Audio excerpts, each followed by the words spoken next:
चर्चा करेंगे। बायोलॉजी में चैप्टर है, चैप्टर एक टॉपिक है पोषण। पोषण को इंग्लिश में क्या कहते हैं? न्यूट्रिशन। क्या कहा जाता है बाबू? न्यूट्रिशन।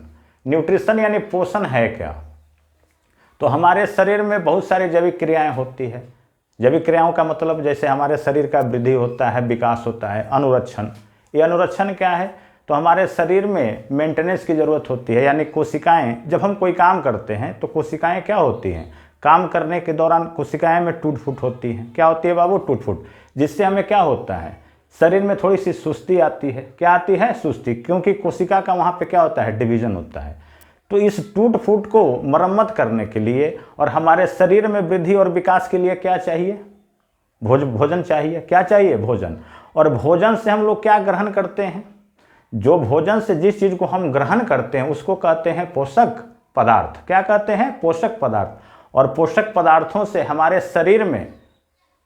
शरीर में जो विकास हो गया, ठीक है ना, हमारे शरीर में क्या हो गया? पोषक पदार्थ मिला, हमारे शरीर का क्या हो गया? विकास हुआ, वृद्धि हुआ, साथ में हमारे शरीर में मेंटेनेंस का काम हो गया।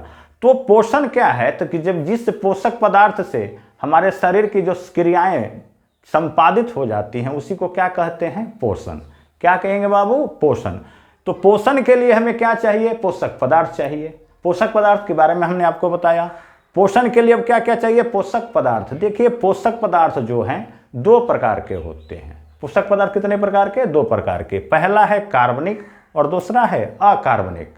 कार्बनिक का मतलब हो गया ऐसे पोषक पदार्थ जिसमें कार्बन की मात्रा मौजूद होती है, और अकार्बनिक पोषक जिसमें कार्बन की मात्रा मौजूद नहीं होती। अब चले, कार्बनिक पोषक पदार्थ में क्या क्या आएगा? कार्बोहाइड्रेट आएगा, लिपिड या वसा आएगा, जिसको हम लोग, वसा को किसके नाम से? इंग्लिश में इसको फैट बोला जाता है। प्रोटीन आएगा और विटामिन आएंगे। ये जो है कार्बनिक पोषक पदार्थ है, यानी कार्बोहाइड्रेट आपका, लिपिड हो या वसा हो, प्रोटीन हो और विटामिन हो, इसमें किसकी मात्रा पाई जाएगी? कार्बन का। अब देखिए, आप देख रहे ऊपर से नीचे 3 मुद्दे काउंट कीजिए, कार्बोहाइड्रेट, लिपिड और प्रोटीन। ये जो हैं कैसे पोषक पदार्थ हैं? बृहत पोषक पदार्थ, यानी कि इसकी मात्रा हमें ज़्यादा जरूरत होती है। हमारे शरीर को इन 3 चीज़ों का, कार्बोहाइड्रेट, वसा और प्रोटीन, इसकी मात्रा की ज़रूरत हमें ज़्यादा है। जैसे देखिए, कार्बोहाइड्रेट अगर चाहिए तो हम लोग क्या खा लेते हैं? चावल खा लेते हैं। और क्या खा लेते हैं बाबू? केला। इससे क्या होगा? कार्बोहाइड्रेट तत्काल मिलता है। जैसे दौड़ने वाले धावक होते हैं तो उनको क्या जरूरत होता है? तत्काल चाहिए, कार्बोहाइड्रेट मिल जाएगा, एनर्जी उनको अच्छी मिलेगी, ठीक है ना। उसके बाद लिपिड या वसा है। वसा के बारे में तो आप जानते ही होंगे। वसा किससे प्राप्त होता है? वसा यानी चर्बी वाला भोजन, जिससे जैसे घी हो गया, तेल हो गया, मक्खन हो गया, इसमें किसकी मात्रा होती है? वसा की मात्रा होती है। प्रोटीन के लिए हमें क्या लेना होगा? प्रोटीन के लिए क्या चाहिए? दलहनी चीज़, जैसे दाल में आप देख लेते हैं, दाल हो गया, चना का दाल हो गया, मसूर का दाल हो गया, इसमें प्रोटीन पाया जाता है। साथ ही साथ सोयाबीन है, उसके बाद क्या है आपका? मशरूम है। किसका? मशरूम। तो इन सब चीज़ों से क्या मिला हमें? प्रोटीन। और विटामिन के लिए क्या चाहिए हमको? फल चाहिए। देखिए, सभी तरह के जो हमारे पोषक पदार्थ हैं ये सब क्या है? पोषक पदार्थ। कैसे? कार्बनिक। तो इनका स्रोत क्या है? प्राकृतिक स्रोत भी है और मानव निर्मित स्रोत भी है। तो प्राकृतिक स्रोत से भी इसको प्राप्त कर सकते हैं और मानव निर्मित स्रोतों से भी इसको प्राप्त किया जा सकता है। लेकिन ज़्यादातर हमें किससे प्राप्त होता है? या प्राकृतिक स्रोत से। किनसे? प्राकृतिक स्रोत से। विटामिन के लिए क्या खाना होगा? फल। प्रोटीन के लिए क्या लेना होगा? दाल ले सकते हैं, मशरूम ले सकते हैं, मशरूम तो कवक है। मशरूम के साथ साथ क्या ले सकते हैं हम? मशरूम के साथ सोयाबीन ले सकते हैं, ठीक है। ये 3 चीज क्या हो गया? बृहत पोषक पदार्थ। क्या हो गया बाबू? बृहत पोषक। चलिए, उसके बाद आते हैं, बात करेंगे अकार्बनिक पोषक पदार्थ का। किसका? अकार्बनिक, यानी जिसमें कार्बन की मात्रा मौजूद नहीं थी, जैसे खनिज लवण। देखिए, कुछ ऐसी चीजें हैं जो हमारे शरीर में अल्प मात्रा में, अल्प मतलब बहुत कम मात्रा में इसकी जरूरत होती है, जैसे कैल्शियम, पोटेशियम, सोडियम और फास्फोरस।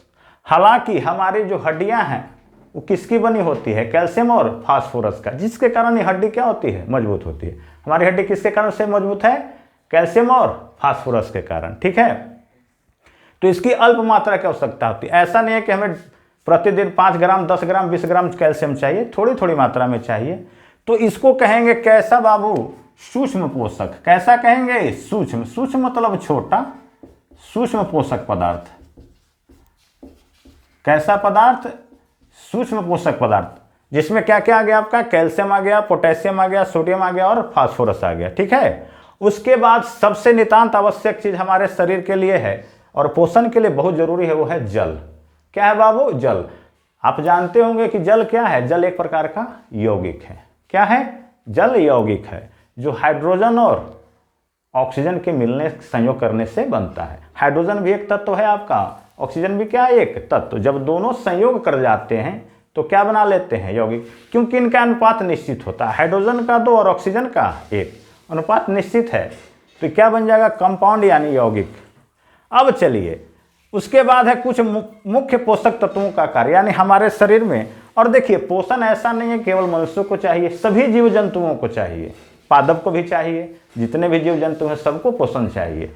तो देखिए, कुछ कुछ ऐसे भी चीजें हैं जो पेड़ पौधों के लिए भी जरूरी है और मानवों के लिए भी जरूरी है। उसी का यह डाटा तैयार किया गया है।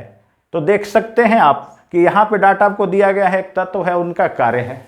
तो तत्व में पहला है नाइट्रोजन। नाइट्रोजन का काम क्या है? वृद्धि एवं प्रोटीन का उत्पादन।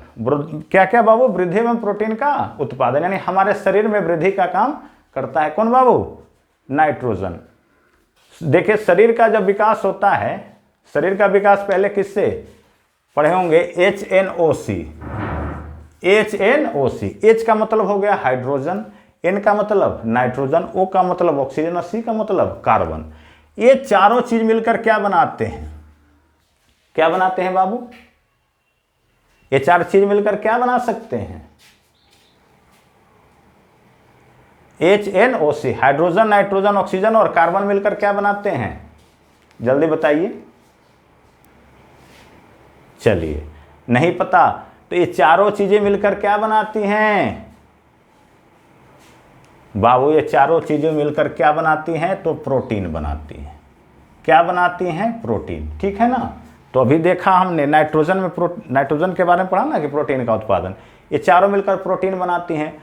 कई सारी प्रोटीनें मिलती हैं तो क्या बनता है?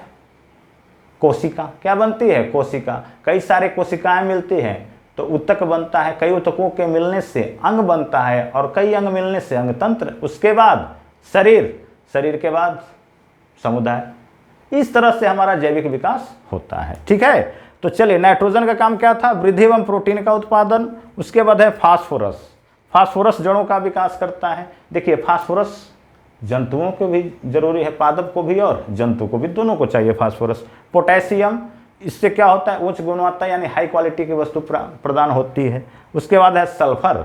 सल्फर का काम क्या है? प्रोटीन निर्माण में सहायक। सल्फर प्रोटीन के निर्माण में क्या होता है बाबू? सहायक होता है। उसके बाद है कैल्शियम। कैल्शियम कोशिका संरचना का निर्माण करता है। किसका? कोशिका संरचना का निर्माण। कोशिका के बारे में तो जानते होंगे, हमारे शरीर की सबसे सूक्ष्म इकाई क्या है? कोशिका है। क्या है बाबू? कोशिका। कोशिका की खोज किसके द्वारा किया गया था? कोशिका की खोज रॉबर्ट हुक के द्वारा। किसके द्वारा? रॉबर्ट हुक के द्वारा। रॉबर्ट हुक जब कोशिका की खोज कर रहे थे, कॉर्क में उन्होंने ढूंढा था एक मृत कोशिका का। किसका बाबू? मृत कोशिका। लेकिन जब जीवित कोशिका की बात होगी तो जीवित कोशिका की खोज किसके द्वारा किया गया? लीवेनहॉक के द्वारा। किनके द्वारा? लीवेनहॉक। चले आगे देखते हैं मैग्नीशियम। मैग्नीशियम का काम क्या है? तो पेड़ पौधों में एक तत्व पाया जाता है, क्लोरोफिल। क्या पाया जाता है? क्लोरोफिल, जिसके कारण पेड़ पौधों की पत्तियां हरी होती हैं। ठीक है ना। तो मैग्नीशियम का मुख्य काम क्या हो गया? क्लोरोफिल का मुख्य तत्व यह होता है कौन? मैग्नीशियम। चलिए, उसके बाद है बोरॉन। बोरॉन का काम क्या है? कोशिका भित्ति का विकास करना। तो कोशिका भित्ति याद रखेंगे, कोशिका भित्ति हमेशा पादप कोशिका में पाई जाएगी। किसमें पाई जाएगी? पादप कोशिका में।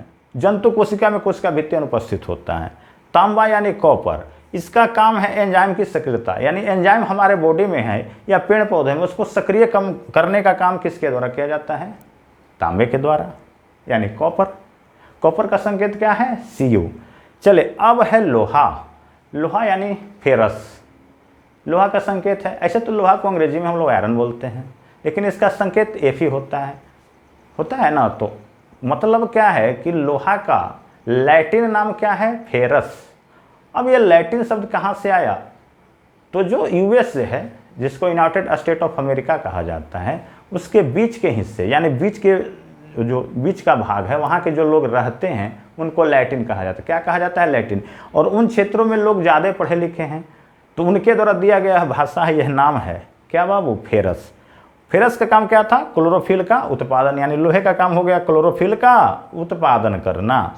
उसके बाद है मैग्नीज। क्या है? मैग्नीज। मैग्नीज का काम होता है प्रकाश संश्लेषण में सहायक, यानी पेड़ पौधे जब भोजन बनाते हैं किसकी उपस्थिति में? सूर्य के प्रकाश की उपस्थिति में, तो वह प्रक्रिया कहलाती है प्रकाश संश्लेषण। और प्रकाश संश्लेषण के लिए जरूरी है क्या बाबू? मैग्नीज। कौन सा तत्व? मैग्नीज। उसके बाद है जस्ता। जस्ता यानी जेडेन। जस्ता का काम क्या है? एंजाइम को सक्रिय करेगा।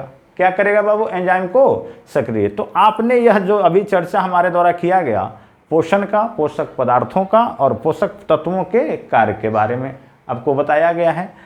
फिर आगे देखेंगे पोषण में ही तो बहुत सारी चीज़ें जो है, कभी कभी ऐसा होता है कि पोषक पदार्थ हम ले रहे हैं और कभी कभी अधिकता के कारण क्या आ जाती है?